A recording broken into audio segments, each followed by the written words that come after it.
원래의 사명을 잘 알아야 돼요. 아들이 원래의 사명을 잘 알아야 되고 교회도 원래의 사명을 잘 알아야 됩니다. 바나바는 바로 이 원래의 사명을 사랑하는 동반자 그리고 함께하는 맡겨준 그에게 잘 양육하는 겁니다. 오늘 네 번째 교회의 사명부터 말씀을 좀 나누고자 합니다. 쭉 넘겨주세요. 예. 교회의 사명을 분명히 알아야 됩니다. 그래서 우리가 신앙생활을 하면서 교회가 뭐 하는 것인가? 교회가 사명을 잘 알아야 돼요. 교회의 사명은 세 가지가 제일 핵심입니다.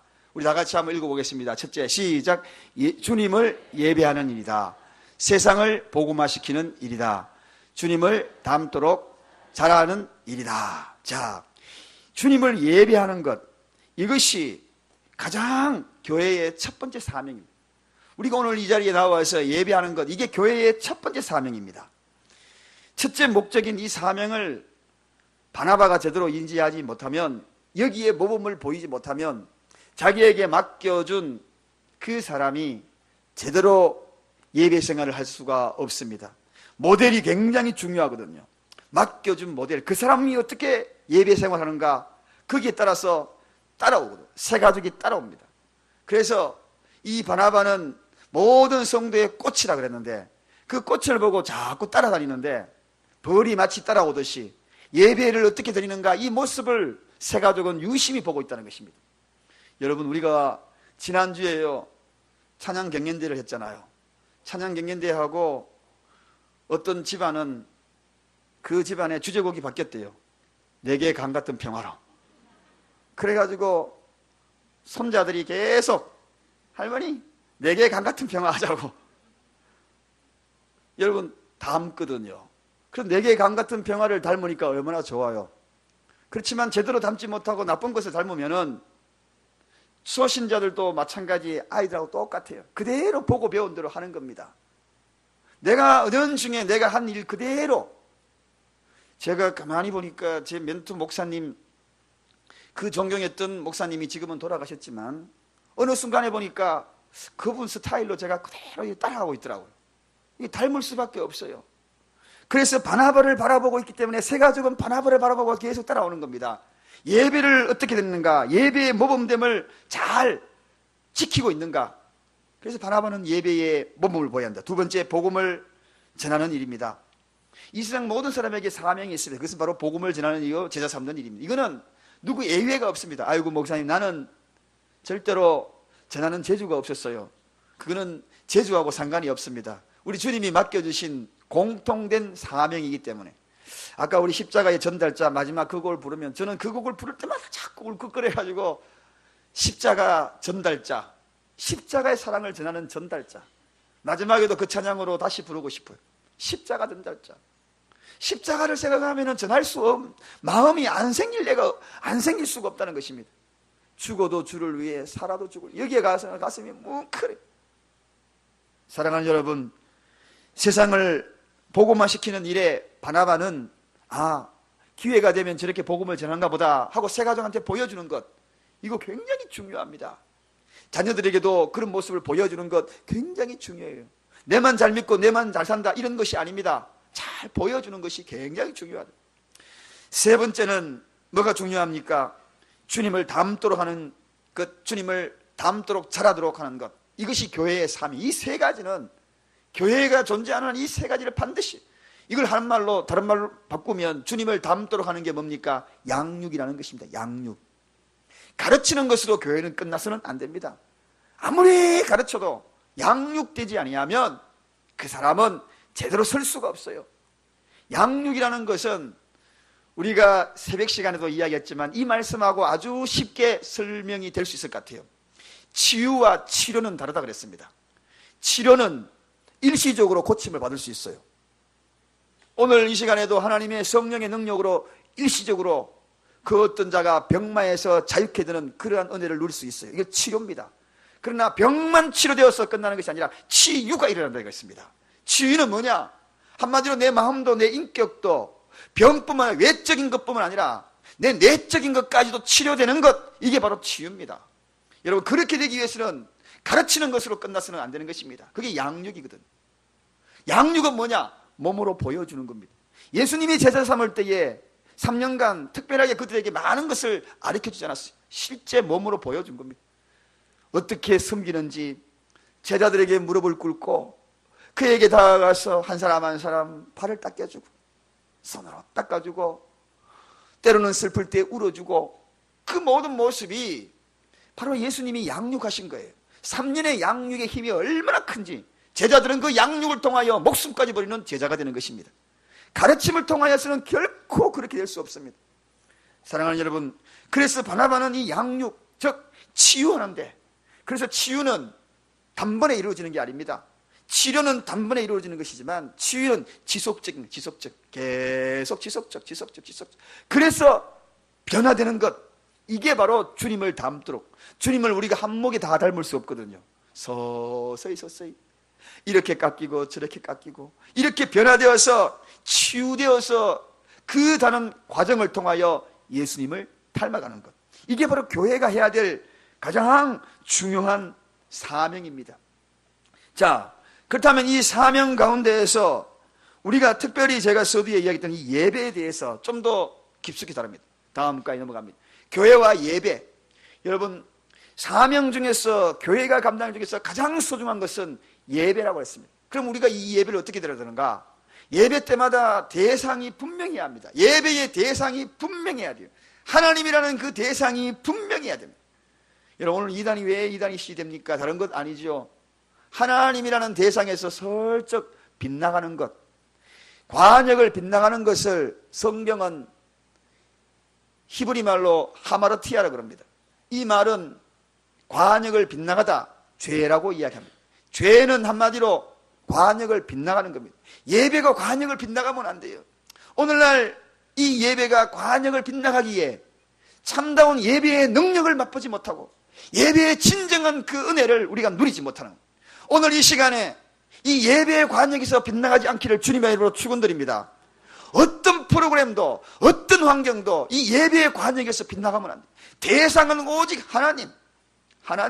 그럴 때 그 예배에 성령이 운행하시고, 그럴 때 그 예배에 은혜가 넘치고, 그럴 때 그 예배가 영원히 하나님 앞에 영광 돌려주는 그런 예배가 된다는 것입니다. 그리고 예배의 중심은 예수님입니다.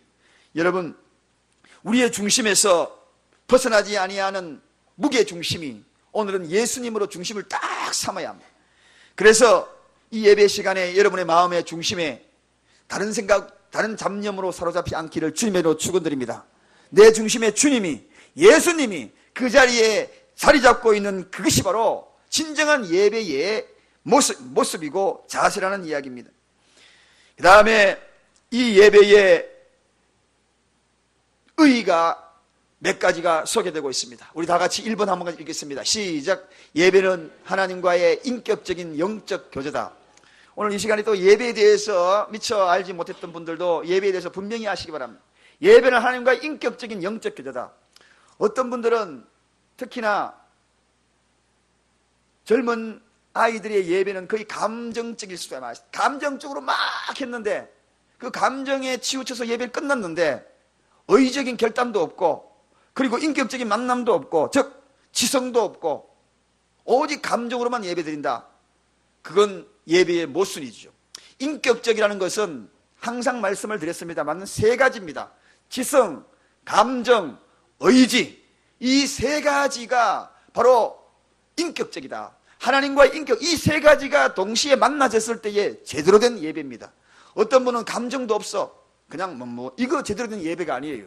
감정도 들어가야 하는 것입니다. 33.333% 조화를 이루어야 돼요. 감정의 고백이 우리에게도 절대 필요합니다. 슬프면 슬프다고 울 수 있는 감정이 돼야 돼요. 기쁘면 기쁘다고 웃을 수 있는 감정이 돼야 돼요. 여러분, 요즘에 젊은이들 예배가 어떻습니까? 무덤덤합니다. 이렇게 감정이 없어요. 감정 표현이. 여러분, 오늘 우리가 이 예배 시간에 뜨거운 마음에 감동이 오거든 하나님 아버지 감사합니다. 기쁨의 얼굴이 활짝 열려야 되고, 때로는 내 마음에 회개의 영이 고백되어지면은 그 죄로 인하여 슬퍼하였어 하나님 앞에 토설하는 시간도 있어야 돼. 슬프면 슬프다, 기쁘면 기쁘다, 이 감정 표현이 굉장히 중요합니다. 이게 바로 인격적인 만남의 첫 번째 요소. 그 다음에 지성입니다. 지성. 하나님을 알아야 돼요. 너희는 여호와를 알라. 여호와를 알라. 알아야 돼. 하나님이 어떤 분인가 알아야 돼요. 그분을 알고 그분의 대상이 무슨 일을 하셨는지, 십자가에 돌아가신 그 흔적들의 그 모든 과정과 결과들을 통하여 우리에게 어떤 사랑을 보내주셨는지 그 사랑을 알아라는, 이게 아는 것이 중요합니다. 영문도 모르고 감정만 나와 있다가 왜 그러는데, 왜 찬양하는데 몰라? 들었으면 그 예배가 진정한 예배가 아니지. 알아야 되는 거지. 그분이 왜 우리가 이렇게 울며불며 감격하여서 하나님을 찬양하는지, 그 찬양의 목적과 그 의미를 우리가 아는 것, 이게 바로 지성입니다. 그 다음에 의적인 결단입니다. 이제는 그렇게 알았다면은, 그렇게 하나님을 찬양했다면 결단하고 그렇게 실천하는 겁니다. 이게 결단이죠. 이게 인격적인 영적인 결단. 이 예배를 통하여 이 세 가지가 동시에 일어나야 진짜 영적인 예배가 되는 것입니다. 지적으로만 알아서도 안 되고, 감정적으로만 치우쳐도 안 되는 것이고, 의적인 결단, 이 세 가지가 어우러져서 온전하게 드려지는 그 예배를 영적이고 인격적인 예배다, 인격적인 만남이다, 그렇게 이야기하는 것입니다. 우리 사랑교회는 모름지기 이러한 예배가 되기를 바랍니다. 이러한 예배의 모습들을 바나바가 보여줌으로 말미암아, 아 그렇구나, 예배는 그런 것이구나 하면서 세 가족이 그의 모습을 닮아가서 정말 인격적이고 영적인 예배를 드리는 그러한 모습을 닮아간다는 것입니다. 그 다음에 우리 다 같이 읽겠습니다. 두 번째, 시작. 예배는 성령으로 임재하심을 확인하는 시간이다. 그렇습니다. 여러분, 이 예배의 주인은 오직 성령님, 성령님의 주관함이 이 예배에 운행하셔야 합니다. 그래서 우리는 간절함이 있어야 합니다. 간절함이 있어야 합니다. 그리고 그 간절함이 표출될 때에 그 성령님이 거기에 임하는 걸 봅니다. 제 책상에 전도사님한테 내가 의항에 열대어 조그마한 것이 6마리가 있어요. 제가 분명히 계산해 놨습니다. 없어지면은 6마리. 근데 그 6마리가 아침에 제가 출근을 따위가 사무실 앉으면은요, 이생아리만큼 다 모여가 저를 막 쳐다보고 뭐 안 주나 싶어가지고 다 모여요. 볼펜으로 톡톡 치면은요, 그 볼펜 따라 이렇게 하면 여기로 움직이고 저렇게 하면 저리로 움직이고. 저는 그걸 보고 깨달았습니다. 우리가 만약에 하나님의 말씀대로 하나님의 손끝, 거기 움직이는 대로 우리가 움직인다면 어떤 일이 벌어질까? 제가 그걸 보고 가만히 있겠어요? 예, 따 먹어라 하고 고기밥을 쑥 넣어주거든. 여러분, 하나님의 성령의 임재하심은 그런 것입니다. 이렇게 따라가면 저렇게 따라가고 저렇게 저렇게 움직이고, 미물인 어항에 들어가 있는 고기도 그러는데 우리가 오늘 이 말씀의 운행하심에 후크 되시기를 주님으로 축원드립니다. 후크가 뭡니까? 낚시바늘이라고 그랬어요. 낚시바늘에 탁 걸려가지고 낚싯대 움직이는 사람이 이렇게 하면 이렇게 움직이고 저렇게 움직이고, 거기에 걸려있는 겁니다. 말씀에 후크 되시길 바랍니다. 은혜에 후크 되시길 바랍니다. 아멘에 후크 되시길 바랍니다. 예배에 후크 되시길 바랍니다. 성령에 후크 되시길 바랍니다. 탁 걸렸어. 그럴 때에 성령의 임재하심이 내 마음속에 찾아오시고 그의 능력이 우리와 함께 하시고 성령 충만함을 그 시간에 있는 것입니다. 후크 돼야 돼요. 후크 돼야 돼요. 저는 늘 고민하는 것이 설교자의 후크입니다. 설교자도 늘 생각하고 고민하는 것이 있어요. 성도님들을 어떻게 후크할까? 말씀으로 후크할까? 그래서 그 말씀으로 이렇게 끌고 갈까? 어떻게 끌고 갈까? 늘 고민하는 것이 제 개인적인 설교의 고민이. 그렇지만 가장 소중한 것은 하나님 말씀에 후크되고 성령에 후크되시기를 주님의 이름으로 축원드립니다. 이게 바로 성령의 임재하심을 확인한다고 그의 은혜를 느끼게 되는 것입니다. 다음에 세 번째 다 읽습니다. 시작. 예배는 사제의 은혜에 대한 감격으로 인한 충만한 감사와 찬미를 드리는 것이다. 왜 갑자기 읽다가 맙니까? 다 같이 3번 다시 읽습니다. 시작. 예배는 사제에 감격하여 감사를 드리는 것이다. 파워포인트가 너무 길어가지고 제가 조금 줄였어요. 여러분, 예배는 사제의 은혜. 십자가의 전달자, 제가 그 찬양을 부르면서 자꾸 눈물이 나고 자꾸 이 감정이 흘러와서 제사함의 은혜를 느끼고 자꾸 그렇게 생각되는 것은 사제의 은혜입니다. 사제의 은혜. 사도 바울이 고백한 그 고백이잖아요. 그 내용이 사도 바울이 고백한 거예요. 죄인 중에 괴수라고. 사도 바울이 얼마나 잔악하고 잔인한 사람이었습니까? 돌팔매로 죽어가는 그러한 그곳에서 싱긋싱긋 웃던 사람, 그 사람이 바로 사도 바울 아닙니까? 그런데 이제는 죽어도 주를 위해 살겠다고 700km를 걸었어. 복음을 전하고 1차, 2차, 3차 복음을 전하고 결국은 형장의 이슬로 사라지는 그 이유는 왜 그런가? 십자가의 은혜가 너무나 크, 죄 용서의 그 은혜가 너무나 크기 때문에. 그래서 이제는 죽어도 주를 위해 살겠다, 살아도 주를 위해 살겠다. 여러분, 죄사함이 아니라 너무나 커요. 이 죄는 우리를 파멸로 이끄고 영벌로 이끄는 것입니다. 근데 영벌로 이끄는 그것을 영생으로 바꿔준 것이 사죄의 은혜입니다. 할렐루야. 그것이 십자가 저기에 매달려서 돌아가신 예수 그리스도의 보혈의 피로 인하여서 저와 여러분이 사죄의 은혜를 입었다. 그래서 이 예배는 사죄의 은혜에 입은 감격이 있어야 하는 것입니다. 죽을 수밖에 없는 영벌을 받을 수밖에 없는 나를 살려주신 그 은혜, 그 은혜에 감격이 있어야 돼. 그 감격을 여러분 이 예배를 통하여 우리의 입술을 통하여 고백하고 있습니까? 찬양을 통하여 고백하고 있습니까? 기도를 통하여 고백하고 있습니까? 그 고백이 진정으로 이루어질 때에 이 예배가 값진 예배, 하나님이 기뻐하는 예배라는 것입니다. 다 같이 한번 네 번째 읽습니다. 시작. 예배는 인간 중심에서 하나님 중심의 생활로 방향 전환을 위해 필요한 예식이다. 여러분, 예배는 내 중심에서 하나님 중심으로 바뀌는 방향 전환입니다. 오늘날 이 예배를 드리고 여러분의 방향이 전환되기를 바랍니다. 예배 드리는 걸로 끝나면 안 됩니다. 방향이 전환되어야 돼요. 구부러진 것이 바로 가야 되는 것입니다. 이 길로 가는 것이 바른 길로 가야 되는 것입니다. 진리요 길이요 생명인 길로 선택해야 하는 것입니다. 저는 오늘 이 시간에 목이 터지라 외치고 싶어요. 예배 드리고 그냥 돌아가는 것이 너무 안타까웠어요. 너무 안타까워요. 사랑하는 여러분, 오늘 이 예배를 통하여 방향 전환이 일어나기를 주님의 이름으로 축원드립니다. 가던 길 멈추고 그 길 아니야, 그 길 아니야, 내가 이 길로 돌이켜야지, 내가 왜 자꾸 엇길로 가는가, 하나님이 기뻐하지 않는 그 길로 내가 왜 간단 말인가. 방향 전환이 일어나는 이 예배가 되기를 바랍니다. 바나바는 바로 그러한 모습으로 전환한 그 사람이었기에 사도 바울이 그를 따랐던 것입니다. 사도 바울이 왜 그렇게 변할 수 있었던가? 다른 것이 아닙니다. 이 바나바를 통하여 바울이 세워지거든요. 방향 전환된 바나바를 바라보면서 나도 저렇게 변해야지. 옛날에 저분이 그런 분이 아니었는데 요즘 변해도 너무 많이 변했어.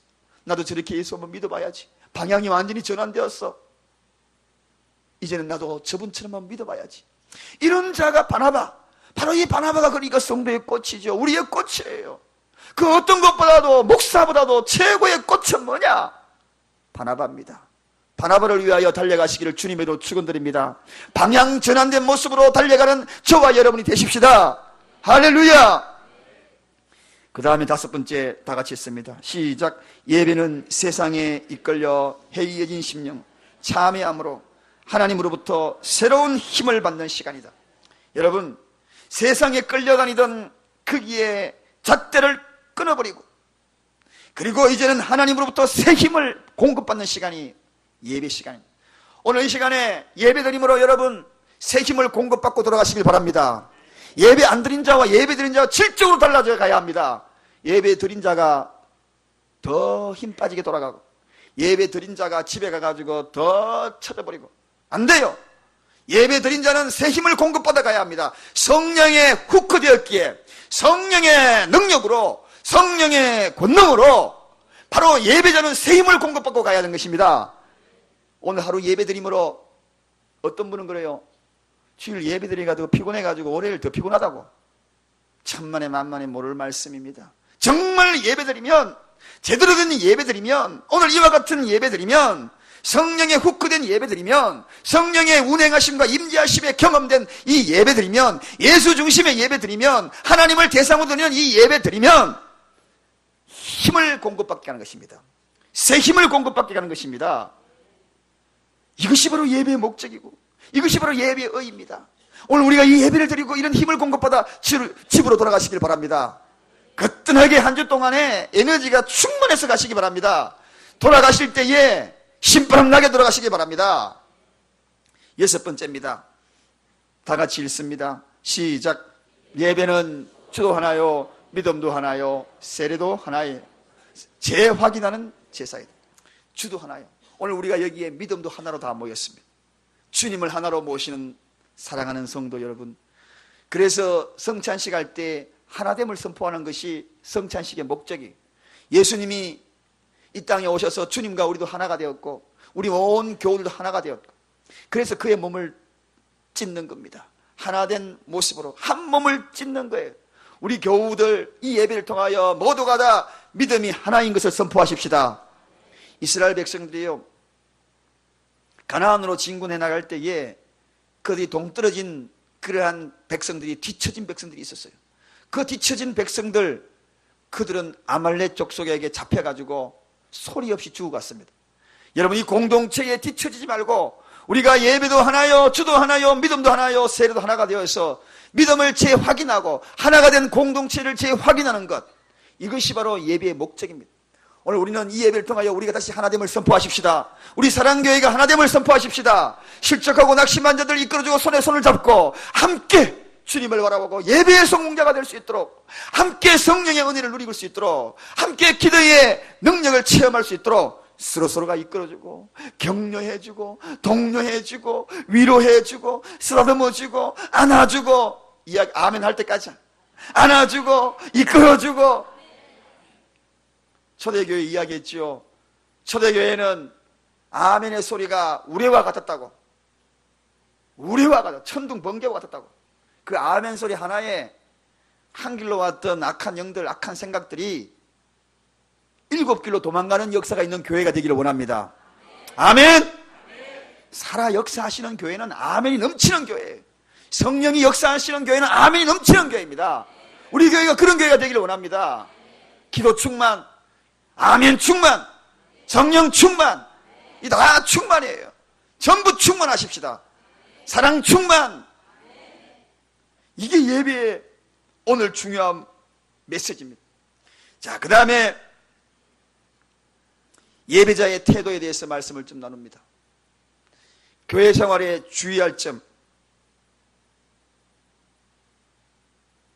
그 전에 하나가 넘어갔습니다. 한 장에 하나 더 넘어갔네요. 예, 다음에 바꿔주세요. 넘어가겠습니다. 예배자의 태도, 여기에 화면에 나오지 않지만 몇 가지 일러드리겠습니다. 여러분, 예배자의 태도, 진정한 예배자는 알파와 오메가가 돼야 돼요. 처음부터 끝까지 예배를 잘 들어야 돼요. 늦어도 예배 시간에 5분 전, 10분 전에 와서 옥토밭으로 자꾸 기경해야 돼요. 우리는 밖에 생활하다 보면은 심령이 딱딱하게 이 자리에 옵니다. 딱딱한 건데 말씀이 떨어지니 제대로 안 들어가지요. 5분, 10분 전에 와가지고 성령의 쟁기로, 기도의 쟁기로 내 심령을 자꾸 읽어서 옥토로 만들어야 돼요. 그러고 난 다음에 말씀이 들어가면 속속 들어요. 찬양을 통하여 쟁기, 찬양의 쟁기로, 기도의 쟁기로 자꾸 옥토로, 폭탁폭탁 옥토로. 옥토에서 잘 자라지요. 길가는 씨앗 떨어져도 새들이 와서 다 먹어버려요. 그러므로 옥토가 되기 위해서 준비해야 돼요. 두 번째, 예배를 통해서 하나님 앞에 예의스러운 모습으로 나와야 돼요. 사람과 사람 사이에도 예의가 있듯이 에티켓이 있는 겁니다. 하나님에게도 에티켓이 있어요. 우리 교회는 그런 경향이 없는데 저기 하와이에 예배 드리는 그 목사님이 눈을 못 뜬다고 합니다. 왜냐하면 전부 언니들이 다 앉아 있는데 눈을 못 뜬대요. 복장 차림 때문에 눈을 못 뜬대요. 헌금위원이 헌금 들고 오면은 눈을 못 뜬대요. 그래서 눈을 실눈 뜨고 이렇게 있다 간대요. 여러분, 복장도 단정하고 우리의 마음도 준비하는 거, 이게 에티켓이거든요. 머리도 좀 이렇게 빗고 오고, 그렇게 에티켓이에요. 예배는 전인적인 몸과 마음을 정성으로 다 다지는 겁니다. 제가 미국 교회에 가가지고 예배 드릴 때에 좀 마음에 답답함이 하나 있습니다. 그게 뭐냐 하면, 서양 사람들은 좀 행동이 자유롭잖아요. 자유로운 것까지 좋은데 팔짱을 탁 끼고 이렇게 있는 사람도 있고요, 껌 씹는 사람이 있고, 심지어는 커피잔 옆에 갖다 놓고 예배 드리는 사람도 있어요. 커피를 마셔가면서 예배 드려요. 뭐 물 마시는 거 이런 거는 뭐 그냥 찾아보기가 아주 쉽고, 커피잔을 옆에 놓고 팔짱 끼고 다리 꼬가지고 있는 사람, 뭐 별의별 사람이 다 있어요. 그런데 찬양합시다 그러면 다 이래 돼가지고 딱 이래요. 그러면서 또 그러다가 앉으면 또 다리 딱 꺼가지고 이렇게 해요. 껌 씹는 사람도 있고 별 사람이 다 있어요. 이번에 갔더니만 영락없이 또 그러고 있더라고요. 저는 별로 마음에 안 듭니다. 문화가 다른다 할지라도 그런 문화는 담고 싶지 않습니다. 정말 경건한 마음은 그런 모습이 아니지 않습니까? 그래서 예배에 우리의 몸과 마음을 정성으로 드린다는 것이 굉장히 중요하죠. 그 다음에 교회 광고도 중요합니다. 여러분, 이 광고 시간도 예배 일환이에요. 바나바는 광고를 잘 들어야 됩니다. 잘 들어야지. 새 가족이 물어보면 나도 몰라, 사무실에 전화해봐, 아니면 목사님이 전화해봐, 이렇게 이해하는 것이, 광고 주부에 다 나와 있잖아요. 그래서 광고 시간에 중요한 거 잘 들어야 되는데, 일주일 내내 광고 이야기인데 못 들었는데 이렇게 하면 새 가족이 이거 저렇게 되는가 보다, 그래서 여러분, 광고도 잘 들어야 돼. 예배에 모두가 다 포함된 것입니다. 자, 축도나 송령, 이거 한참 하는데 나가면 안 돼요, 여러분. 아니, 한참 축도하고 있는데 보따리 싸가지고 나가버려요. 물론 급하게 나갈 일이 있을 수도 있습니다. 차를 갑자기, 그럴 때는 좀 용납이 될 수 있는데, 아니, 한참 기도하는데, 하나님 앞에 기도하는데 마침표를 잘 찍어야 돼요. 마침표 찍지 않았는데 쑥 나가버려요. 축도하기 전에 이미 보따리 다 사가지고 발을 반쯤에 걸치고 있잖아요. 그래서 설교 끝나면 벌써 지퍼 가방 닫는 소리가 쭉쭉쭉 사방에서 막 들려요. 여러분, 축도 끝나고 송령 끝나고, 왜 송령 끝날 때가 있어야 되는가? 축도 끝나고 잔잔한 찬양대 음악이 나오죠. 그때 하나님의 음성을 들으라는 이야기입니다. 오늘 이 예배 전체를 다 묶어서 내 마음을 다 드렸으니 하나님 말씀하여 주세요 하는 그 시간에 그냥 다 일어나서 가버려요. 그때는 아주 민감하게 영의 길을 쫑긋 세우고, 하나님, 오늘 내가 깨달았던 거, 여기에 더 말씀하실 것 있으면 더 말씀해 주세요. 그 깨달음을 깨닫는 시간이 그 시간이에요. 그런데 그 시간을 다 놓쳐버리고 가니 하나님께서 어떻게 나의 깨달음을 주셨는지 알지도 못하고 한 주간 생각할 때가 얼마나 많은지 모릅니다. 그 시간대 중요해요, 여러분. 다음 주에 그 시간에 집중하여 여러분 길을 쫑긋 한번 해보십시오. 성령께서 여러분에게 들려주시는 음성이 계실 것입니다. 그 말씀을 가지고 붙들고 생활하는 것입니다. 자, 마지막으로 이제 교회 생활에 주의할 점입니다. 우리 1번 다 같이 읽습니다. 시작. 주님만을 바라보고 사람을 보지 않는다. 히브리서 2장 2절에 믿음의 주요 온전케 하시는, 또한 온전케 하시는 예수를 바라보자. 여러분, 교회 생활에 가장 중요한 것, 특별히 우리 교회에 새롭게 오시는 분들은 처음에 바라보는 것은 사람을 자꾸 봅니다. 그리고 신앙생활 하는 사람 자꾸, 이거는 늘 그래요. 입에 늘 붙어있는 말이, 내가 사람 보지 않고 하나님 바라보고 신앙생활 해야지. 그러면서도 사람을 바라보게 되고 실수하게 되는 것이 이것입니다. 교회 생활에 가장 중요한 것, 그 가운데에 주님만 바라보고 신앙생활 한다는 것이 참으로 중요하다. 이 중요한 사실들을 알고 있으면서도 놓치는 것이 너무나 많기에 다시 한번 이 시간을 통하여 강조합니다. 사람 보고 신앙생활하는 것이 아니라 주님 보고 신앙생활한다. 사람이 지옥 가면 나도 그럼 지옥 갈 건가? 이 질문을 꼭 던지시기 바랍니다. 그래서 주님 보고 신앙생활하는 것입니다. 두 번째 다 같이 읽습니다. 시작. 말을 조심해야 한다. 이런 말, 그러니까 중요한 그런 이야기가, 아주 지혜롭게 말하는 그런 이야기가 생각이 나네요. 어느 아주 초등학교인데 분교야. 산골에 있는 분교. 아이들이 다 떠나가고 전교생이 2명밖에 없어요. 전교생이 2명밖에 없는데 어느 날 복도에서 막 전교생 2명 있는 사람이 2명이가 싸움이 붙은 거예요. 치고받고 막 싸움. 교장 선생님이 지나가다가 그 싸우는 걸 보고, 여러분이 만약에 교장 선생님 같으면 어떻게 하겠습니까? 얘 이놈, 야,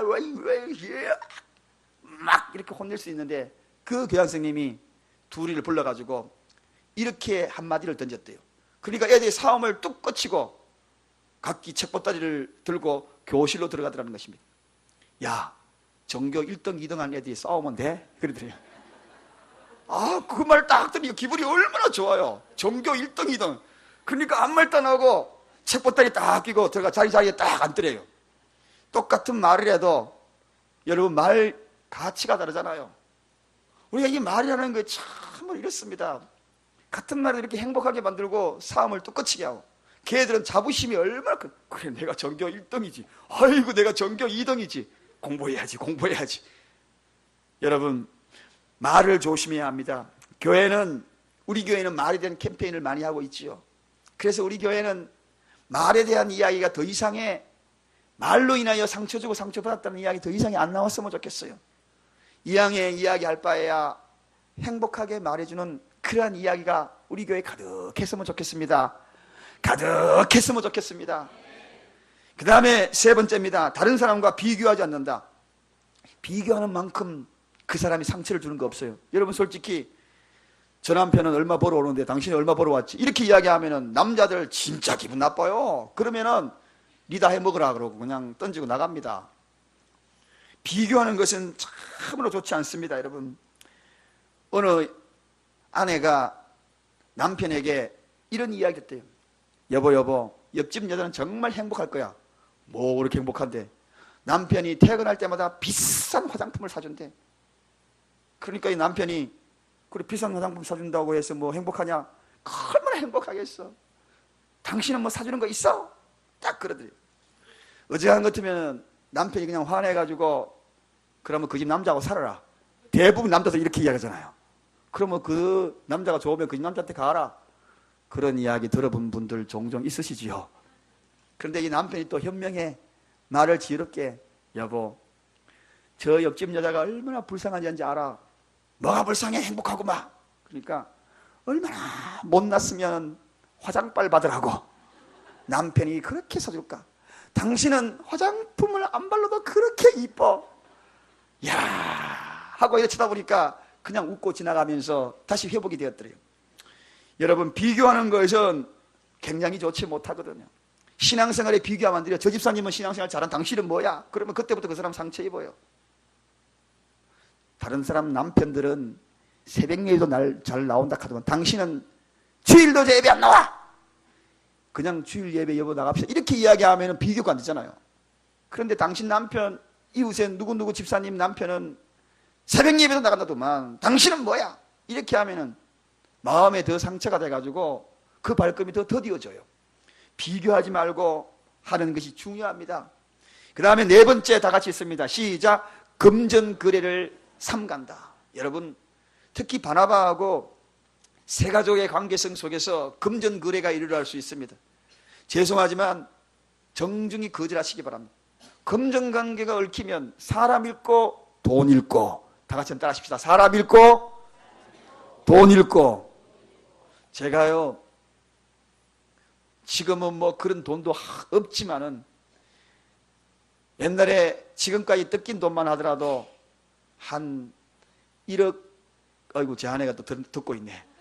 아이고 못 받은 돈만 빌려주고 못 받고 몰래 제 아내 엄청 많습니다. 구체적으로 안 밝힐래요. 집에 또 혼날까 봐 싶어서. 모르는 돈 또 어떻게 했나. 옛날에 돈 좀 있을 때 그랬다는 이야기입니다. 요즘은 뭐 목사니까 그런 돈이 없지만 옛날에 좀 돈이 있었거든요. 그런데 결과적으로 어떻게 됐겠습니까? 사람 잃고 돈 잃고 다 잃어버렸어. 그분은 어색하니까 떠나고, 또 나가 또 만나면은 돈 달랄까 싶어서 그 사람 도망가 버리고, 있으면은 주는데 없으면 안 주고, 그냥 돈 빌려주면 못 받았다 생각하고 빌려주세요. 그래야 마음 편해요. 자, 그렇습니다. 이 금전거래가 지나치게 이렇게 뭐냐 신용 있고 급하다 그러면 또 빌려줄 수도 있죠.